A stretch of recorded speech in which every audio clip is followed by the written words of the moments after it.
Welcome to a special episode of InFocus. 2022 marks 25 years since U.S. Senator Paul Simon founded the Simon Institute at SIU Carbondale. One of the first people he talked to about the founding and what he wanted to do with it was Mike Lawrence, who was his associate director to begin with. Mike Lawrence joins us here on InFocus. Mike, thanks for taking the time. Glad to be here. I wonder if we could get started with, well, how it all began. Can you tell us a little bit about the phone call from Senator Simon as he was beginning to start the process of the Simon Institute?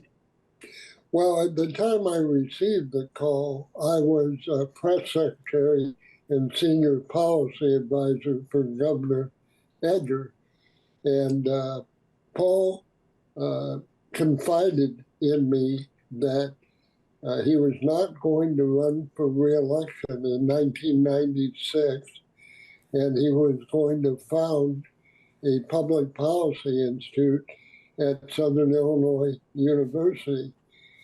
And he was calling me because he wanted Governor Edgar to attend the announcement regarding the Institute. Now, Paul could have called the governor directly, but for some reason he typically would call me and I'd follow through with the governor on whatever Paul had on his mind. Well, I asked him during that phone call a little bit about what he was trying to do with the Institute. I was considering, in fact, I'd made a decision to move on from the administration after serving with Governor Edgar for 10 years. I never had a plan to be a lifer in government. And after the call, I thought to myself, you know, this could be something I'd be interested in if Paul were looking for a junior partner.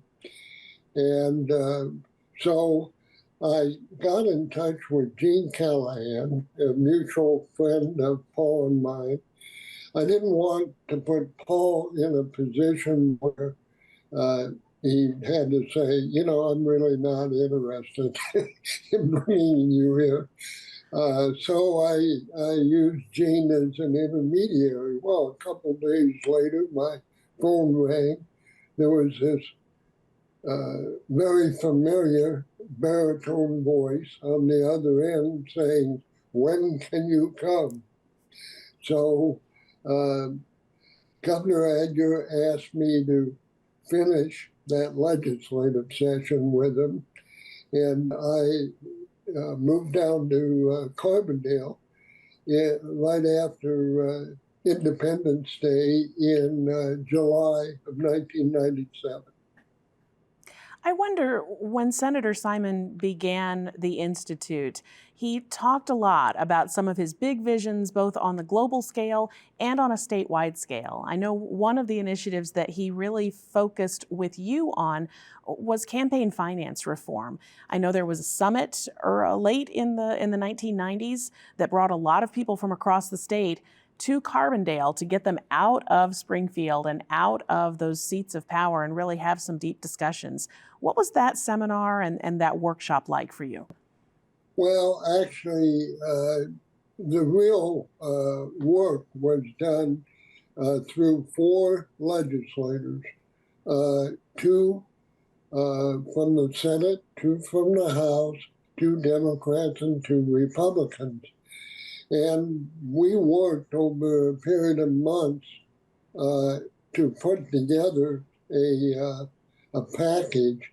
We started among the group with the least controversial of all the reform proposals, then moved to the more controversial. We knew there would come a point where they were going to agree to disagree on certain proposals. Anyway, we developed a package. Among other things, it prohibited on a prospective basis legislators from using campaign funds for things like putting an addition on their home or buying a car. And a less heralded provision was one that required candidates for public office to file their campaign finance disclosure reports electronically. That made a huge difference because as a former investigative reporter, I remember having to fill out all sorts of paperwork and go through all sorts of paper to find out who was contributing to campaigns and how those campaigns were spending their money. Well, this made it instantly available.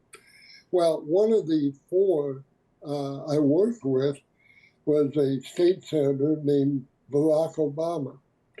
And I had not met him before. We worked together on that project. He worked collegially with the other legislators. And after we got our package through the General Assembly, I said to Paul, I'm really impressed with Senator Obama. And I think if he runs statewide, he could win. Now, I'd like to tell you, Jennifer, that I went on to say, and then he's going to be president of the United States. I was not that farsighted. Good to know. Good to know. I wonder, in your time, you succeeded Senator Simon when he retired and became director of the Institute. What would you say were your highlights during your time there, and what do you hope that the legacy is for your tenure as director of the Institute? Well, each director is going to have his or her own agenda, but I would hope that every director would be true to Paul's vision.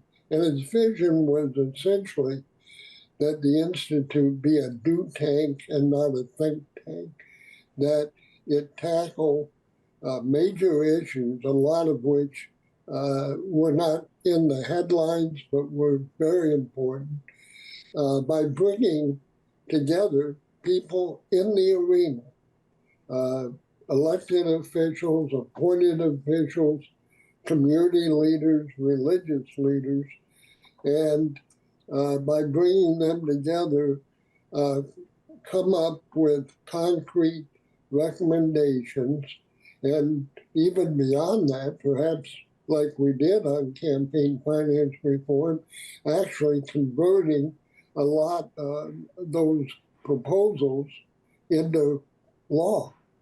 And I think that was an important part of what we did. And I would hope it would be the legacy, because what we discovered, I think Paul probably knew that already, and so did I to a certain extent from our experience in the arena, was that if you brought people together, they might start out thinking there's nothing we can agree on. We don't even like certain people on the other side. But when they would sit down, they would discover there was common ground, and they would then build on that. And I really think that's a big part of the legacy. Paul, of course, his vision was very broad. He wanted to make a difference in the region, in the state, in the nation, and in the world. Mike Lawrence was the director of the Paul Simon Public Policy Institute following its namesake, Senator Paul Simon. Mike, thanks for your time. You're welcome. Continuing our conversation about the Paul Simon Public Policy Institute and its 25th anniversary with someone certainly very close to the beginnings. And as it continues, Sheila Simon, you are Senator Simon's daughter, and you also know about the legacy and the life of the Institute. Thanks Yeah. for joining us. Thanks for recognizing this important anniversary. 25 years is a big deal. Yeah. And so people probably wonder, as your dad was preparing to leave his life in the U.S. Senate and in Washington and saying, I think I still have more work to do, how did that conversation go with the family about what he was going to do when he left Washington? Well, first, we knew that he did not slow down, so no one expected that from Dad. And there were universities all over the place that wanted him to come and teach, engage in policy work in one way or another. And he was very interested in SIU, but he also talked with folks at the University of Chicago who planned out something that was well-funded and would have been fabulous, I'm sure. But Dad really wanted to be here at home, and I'm sure partly the fact that we had one daughter here was part of the appeal. But what he really loved about coming back to Carbondale and to SIU was the students here. And he felt if he went to one of the other universities who was talking with him, he would be dealing with people who already had every advantage. And here he was going to be dealing with folks who were often the first member of their family to go to college and who had never had an experience of getting engaged personally in the political process. And that's what he wanted to promote, to get more voices into our democracy. Among the things that your dad started when he was building the Simon Institute was a connection in the Metro East, for example, with students there and bringing students from East St. Louis, not just to Carbondale, but taking them to Springfield. How important was it for him to have people with different perspectives, not just culturally, but age-wise and socioeconomic? How important was that diversity for him? That was super important. It's something that we grew up with in our family. So certainly no surprise to me that Dad wanted to reach out and get other voices who aren't always heard in our government to be actively engaged and not just supporting candidates and working on campaigns, but getting into the process, running for office, and feeling that that this is the right spot for them. That's the kind of stuff that really excited him to be able to get those voices that aren't always a part of it into the picture and help building a better government, whether it's at the local level, the state level, or at the national level. Did he talk a lot about his legacy and what he hoped people would remember about him, or what he hoped people would know about the Institute? Because he didn't name it the Simon Institute when he founded it here. So they wanted to name it the Simon Institute, and he said no. We found out when we were digging through the records after he passed away, they wanted to change it to the Paul Simon Institute. Turns out they had actually officially named it, but he just wouldn't let them use that name, which I think is really sweet. No, he didn't talk about his legacy. He just liked to be involved in doing it. And that's what he would often talk about with the Policy Institute. I don't want it to be a think tank. I want it to be a do tank, right? He wanted to get people together and hear from those different voices that we were talking about and come up with solutions to problems that are really sticky, that were made harder by partisan divides that now we look back and like, wow, that wasn't even really a partisan divide. We've got more problems now. But he really enjoyed being a part of that and getting other people to be a part of it too. I remember one of the issues that he was very direct and very focused on was water and access to water, clean water, all around the world. How did that legacy impact, do you think, the young people that he worked with? And do you think that that's something that continues today? It's so interesting because I remember he was so engaged in the issue of water resources he would always say, we've fought wars over oil, and in the future we're going to be fighting wars over water. And as we deal with climate change, water becomes that much more important. Too much of it, too little of it. A long time ago, he used to just have such a hard time getting anyone to have that conversation with him. And more people would say, oh yeah, I'm interested in water issues. And he'd gravitate towards anyone who would say that and have a long conversation.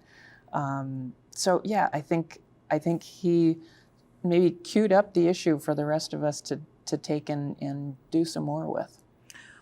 With 25 years coming in right now, what do you think he would hope for the next 25? For the Simon Institute, for Southern Illinois? You can choose. Yeah, I think he'd be totally impressed by some of the things that John Shaw is up to. Dad, who never even used an electric typewriter, right? He was a manual typewriter guy.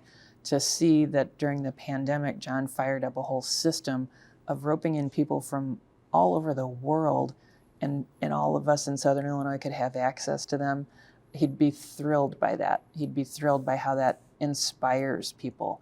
I just remember the conversation that John had with now Secretary Pete Buttigieg, and to see, oh yeah, this is a guy that he's a Midwestern guy, and look what he's up to now.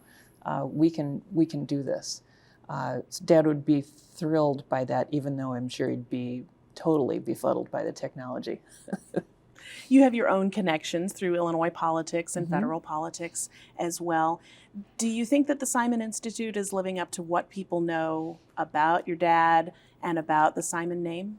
I think so. I think Dad really wanted to encourage people to get engaged, people from all over the university, not just the political science majors and the journalists, right? And they do a great job, but they're going to be engaged.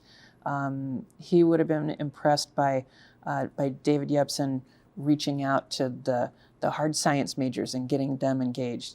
He would have loved how Mike Lawrence put an emphasis on getting more African American students engaged in the political process. Yeah, I think who can predict the direction something is going to go, but I think you'd be 100% thrilled with what's going on now. Sheila Simon is the daughter of the late U.S. Senator Paul Simon and the founder of the Simon Institute at Southern Illinois University, Carbondale. She is a professor in the SIU School of Law. Sheila, thanks for your time. Thank you, Jennifer. And we'll be back with another expert on the Simon Institute in just a minute. We continue our conversation on the legacy and looking ahead to the future of the Paul Simon Public Policy Institute at SIU Carbondale with Executive Director John Shaw. John, thanks for coming in. Great to see you again. We've heard a lot about Senator Simon, about how the Institute began. Can you tell us a little bit about your own inspiration of Senator Simon and where you hope to take the Institute? Well, let me start with the first. As I was a reporter in Washington for many years, and Senator Simon was the Illinois senator, and I remember the first time I just approached him and introduced myself. I grew up in Peoria, mentioned that, went to college at Knox College, and just talked a little bit about Illinois. And when I would pass him in the hall periodically, we would make some kind of passing references to Illinois and all. So the thing that I remember about him, I guess, are two things. One, just, and maybe it's a cliche, but just the decency by which he comported himself. I mean, he was one of these people that would treat the Senate Majority Leader the same way as a Senate elevator operator. And you don't see that a lot in Washington or Springfield or Carbondale or just life in general, but there's just this basic decency and kindness and respect that he really, displayed to everyone. And also he was definitely a liberal, but was not kind of a prisoner to partisan labels. I mean, he would sort of move outside the box. And one of the issues that I covered him on was he was a supporter of a balanced budget constitutional amendment, which was anathema to most Democrats. But Senator Simon believed that the country's fiscal house had to be put in order, thought this was maybe the best way that it could happen. He didn't love the notion of a constitutional amendment for fiscal policy, but he thought it was what was needed. And I remember going to press conferences in which he was with Orrin Hatch, the conservative Republican from Utah. And it was an odd pairing, this very, very conservative Republican from Utah and this liberal Democrat from Illinois. And Senator reporters would press Senator Simon pretty hard on the balanced budget amendment. He was always polite, always courtly, held his ground. There were some games playing on this amendment, but that was not where Senator Simon was. He had a real conviction. He didn't play games, and he pushed it hard, and it was defeated. He accepted defeat with graciousness and moved on to other issues. As he brought that kind of leadership back to Carbondale and developed the Institute and got things going, I don't know how much you followed as he left Washington, but now that you're here, What types of things did he get started that you're hoping to build on and even grow? Well, the one thing about Senator Simon is he had interests in a lot of areas. I mean, when he started the Institute, I mean, its initial brief was to focus on public policy in the international, national, state, regional, local realms. So he had very wide interests, and I guess I've inherited those, although my own particular stance has been to try to tighten our agenda some because we have a small staff and just, I guess I don't have the bandwidth of Senator Simon. I mean, I need to focus on 2 or 3 programs and really make them run well. We have a heavy focus on Illinois. This was where he created the Institute. We have a program that you participated in very graciously this fall called a Renewing Illinois Summit, which brings together students from across the state. I think that's really positive. We have a series called Illinois Authors, in which we talk to Illinois authors to get their perspectives on Illinois. We have a virtual series called Meet the Mayor, in which we talk with Illinois mayors. So we have a strong Illinois component. I'm very interested in the notion of statesmanship. You and I have talked about that quite a bit. I think that's really critical to Senator Simon's view of governance and policy and politics. So we have a number of initiatives on that. So I mean, I've inherited the broad array of interests that the senator had. I've tightened our agenda a bit. But still, you know, the one thing that strikes me is when you talk to people about Paul Simon and the institute he left behind, I mean, he was the gold standard for decency in Illinois politics, and people from all political persuasions have good things to say about him and respect his approach to public service. And I might just tell you one of my favorite stories about Senator Simon. He had received a very harsh letter from a constituent on an issue. I think it was guns. And the constituent wrote a very sharp, angry letter. And the senator's response was classic. He said, you know, on the issue of guns, you believe this, and he laid out the person's position. And he said, you know, and my position, as you described, was this, and he briefly described that. And then he ended it by saying, so if you don't agree with me on this issue, maybe you should vote for someone else. And when I tell that story to students, I say, think about what he said. He didn't challenge their patriotism or their intelligence or their decency, nor did he say, we're almost there, we're not that far apart. He just said, this is an issue that we just may disagree, and if so, you know, let's agree to disagree and move forward. You, as a voter, make your choices. Me, as a public official, make my decisions on voting.